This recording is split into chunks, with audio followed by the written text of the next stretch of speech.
امریکہ نے ایران پر حملہ کر دیا۔ فردوب، نیتنز اور اصفہان میں جوہری تنصیبات کو نشانہ بنایا گیا۔ 30 ٹاماہاک میزائلوں کا استعمال کیا گیا۔ ایران کے پاس اب بھی وقت ہے امن کی طرف لوٹ آئے۔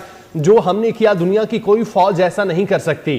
اب یا تو امن ہوگا یا ایران کے لیے اس سے بڑا المیہ ہوگا۔ فیلڈ مارشل سید عاصم منیر اور وزیر خارجہ اسحاق ڈار کی ترک صدر طیب اردوان سے ملاقات۔ طیب اردوان نے پرتپاک استقبال کرتے ہوئے دونوں مہمانوں کے ہاتھ میں ہاتھ ڈال کر اظہار یکجہتی کیا۔ ملاقات میں مشرق وسطیٰ میں کشیدگی کم کرنے پر گفتگو، سفارتی کوششیں جاری رکھنے پر اتفاق، عالم برادری سے مؤثر کردار ادا کرنے کی اپیل۔ اسحاق ڈار نے وزیر اعظم شہباز شریف کا نیک تمناؤں کا پیغام ترک صدر کو پہنچایا۔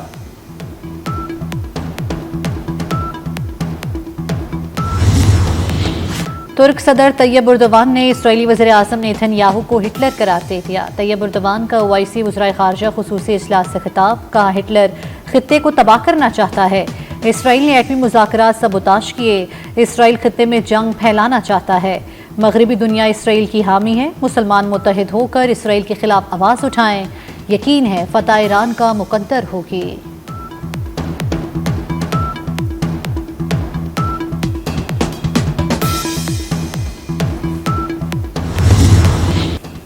ایران اور غزہ میں اسرائیلی جارحیت قابل قبول نہیں۔ اسرائیل ایران جنگ جلد ختم ہونی چاہیے۔ اسلامی تعاون تنظیم کا غزہ اور ایران سے بھرپور اظہار یکجہتی۔ اسلامی تعاون تنظیم کا ترکیے میں وزارتی اجلاس۔ ایران اور غزہ صورتحال پر توجہ مرکوز۔ ایرانی وزیر خارجہ عباس عراقچی سمیت 40 سے زائد ممالک کے سفارتکار شریک۔ ترکیہ نے فلسطین کا 2 ریاستی حل ناگزیر قرار دے دیا۔ برف پگھلنے لگی، ایران یورپ کے ساتھ دوبارہ ملاقات کے لیے تیار ہو گیا۔ ایرانی وزیر خارجہ عباس عراقچی کی یورپی وزرائے خارجہ سے مذاکرات کے بعد گفتگو، کہا ایران کی دفاعی صلاحیتوں پر کوئی بات نہیں کی جا سکتی۔ یورپی وزرائے خارجہ نے مطالبہ کیا کہ ایران امریکہ کے ساتھ مذاکرات میں شامل ہو۔ جرمن وزیر خارجہ کا کہنا ہے ایران تمام معاملات پر بات چیت کے لیے تیار ہے۔ برطانوی وزیر خارجہ نے کہا یورپ متفق ہے کہ تہران کے پاس ایٹمی ہتھیار نہیں ہونے چاہیے۔ فرانسیسی وزیر خارجہ مذاکرات کی کامیابی کے لیے پرامید۔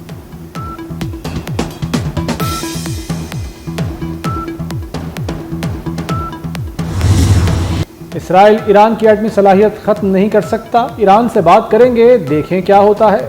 مذاکرات کے دوران سیز فائر کی حمایت کر سکتے ہیں۔ 2 ہفتوں میں ایران پر حملے کا فیصلہ ہوگا۔ ایران میں زمینی فوج اتارنا آخری حل ہوگا۔ امریکی صدر ڈونلڈ ٹرمپ کی نیو جرسی میں صحافیوں سے گفتگو، کہا امریکی اثاثوں پر حملہ ہوا تو حملہ آوروں کو دکھ ہوگا، یورپ جنگ نہیں رکوا سکتا۔ ایرانی سپریم لیڈر آیت اللہ خامنئی نے اپنے ممکنہ جانشینوں کا فیصلہ کر لیا۔ امریکی اخبار نیو یارک ٹائمز کا دعویٰ، اخبار کے مطابق سپریم لیڈر نے 3 علماء کے نام تجویز کیے ہیں۔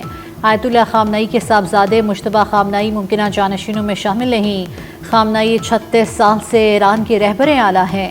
ایرانی سپریم لیڈر صرف ایک قابل اعتماد مشیر کے ذریعے پیغامات دیتے ہیں۔ انہوں نے الیکٹرانک پیغام رسانی ترک کر دی ہے۔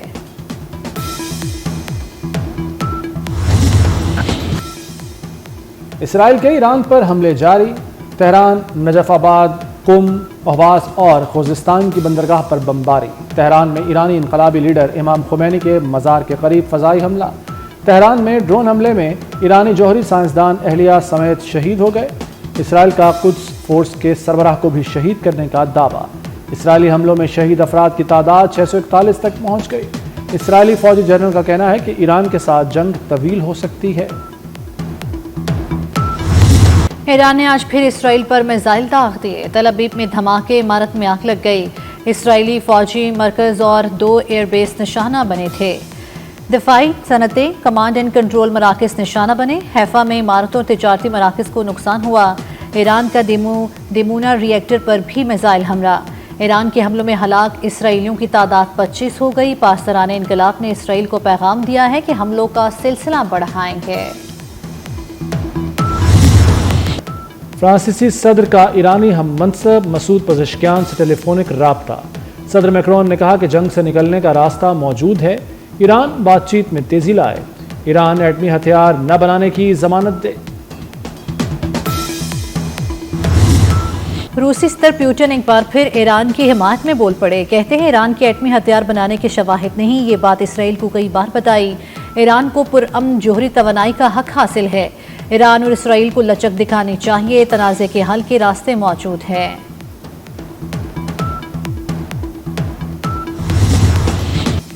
امریکہ نے ایران پر نئی پابندیاں لگا دی. ایران کے 20 ادارے، 5 افراد اور 3 جہاز شامل. پابندیوں کے شکار افراد میں سے متعدد ایران کی پاسداران انقلاب سے منسلک ہیں.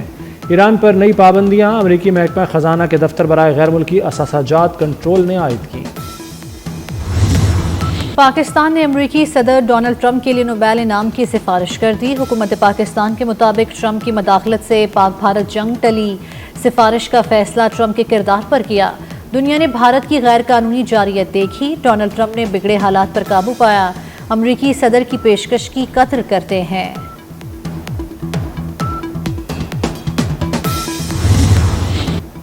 امریکی صدر ڈونلڈ ٹرمپ نے بھی نوبیل انعام کی خواہش کا اظہار کر دیا.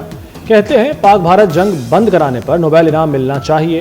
نوبیل پرائز صرف لبرلز کو ملتا ہے. یہ لوگ مجھے نوبیل پرائز نہیں دیں گے.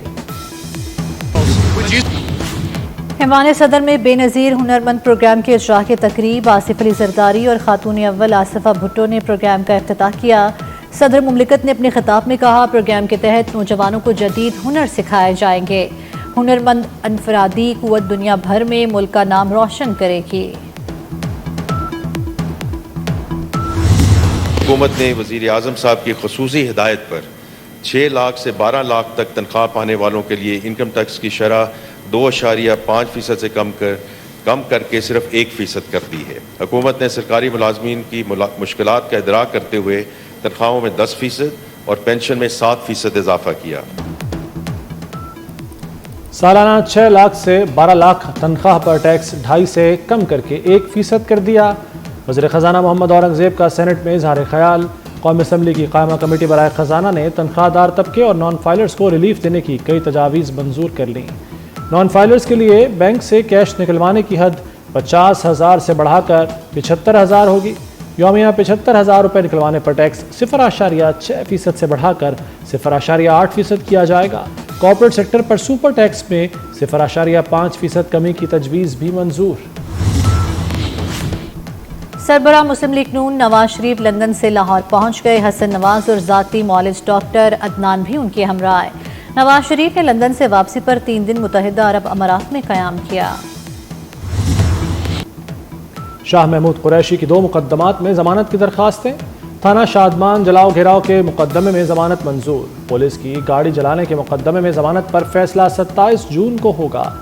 ATC کے جج منظر علی گل نے محفوظ فیصلہ سنا دیا. دختر مشرق شہید محترمہ بے نظیر بھٹو کا 72واں یوم پیدائش. سندھ اسمبلی کا عالم اسلام کی پہلی خاتون وزیر اعظم کو خراج عقیدت. وزیر اعلیٰ سندھ مراد علی شاہ نے کیک کاٹا. گھڑی خدا بخش میں جیالوں کی شہید بی بی کے مزار پر حاضری. پھول رکھے اور فاتحہ خوانی کی. گرجاوالا میں پیپلز پارٹی سٹی سیکریٹریٹ میں مرکزی تقریب. بی بی شہید کی سالگرہ کا کیک کاٹا گیا. صدر مملکت اور چیئرمین پیپلز پارٹی بلاول بھٹو کا بی بی شہید کو خراج عقیدت. آصف زرداری نے کہا کہ بے نظیر بھٹو نے جمہوریت، انسانی وقار، خواتین کے حقوق کے لیے ناقابل فراموش جدوجہد کی. آمریت کے خلاف جرت اور استقامت سے مزاحمت کی. بلاول بھٹو نے کہا کہ شہید محترمہ بے نظیر بھٹو کا مشن ہماری ہر جدوجہد میں زندہ ہے. کم عمری میں شادی کے نئے قانون کے تحت پہلا مقدمہ درج. Lahore high court Bahawalpur bench نے اوٹ شریف کی 15 سالہ لڑکی سے شادی کیس پر فیصلہ سنا دیا. دولہا، نکاح خواہ اور گواہوں پر مقدمہ درج. عدالت کا لڑکی کو دارالامان بھجوانے کا حکم.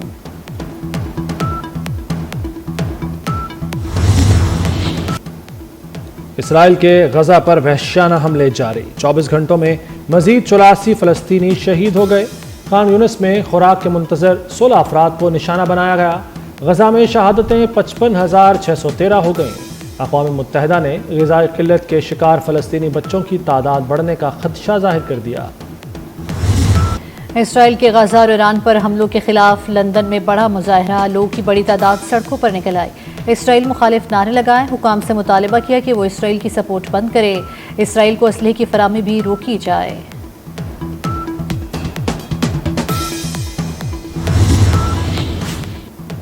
پنجاب بھر میں 1 سے 10 محرم الحرام تک دفعہ 144 نافذ رہے گی۔